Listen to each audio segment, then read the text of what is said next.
আমেরিকানদের Trump অ্যাকাউন্টসের যেসব তথ্য জানা জরুরি। যুক্তরাষ্ট্রে শিশুদের ভবিষ্যৎ সঞ্চয় নিয়ে নতুন একটি কর্মসূচি চালু হয়েছে। এর নাম ট্রাম্প অ্যাকাউন্টস। প্রেসিডেন্ট ডোনাল্ড ট্রাম্পের প্রশাসনের উদ্যোগে চালু হওয়া এই কর্মসূচি নিয়ে দেশ জুড়ে আলোচনা চলছে। ট্রাম্প অ্যাকাউন্ট সম্পর্কে চলুন জেনে নেওয়া যাক 4টি গুরুত্বপূর্ণ তথ্য। প্রথমত, এটি শিশুদের জন্য একটি বিনিয়োগ ভিত্তিক সঞ্চয় হিসাব।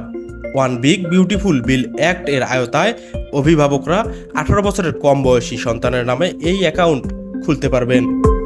বিনিয়োগের অর্থ ভবিষ্যতে কলেজে পড়াশোনা, প্রথম বাড়ি কেনা বা ব্যবসা শুরু করার মতো অনুমোদিত খাতে ব্যবহার করা যাবে।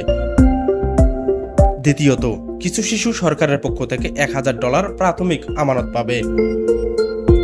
এ সুবিধা যুক্তরাষ্ট্রের নাগরিক এবং 1 জানুয়ারি 2025 থেকে 31 ডিসেম্বর 2028 মধ্যে জন্ম নেওয়া যোগ্য শিশুদের জন্য প্রযোজ্য।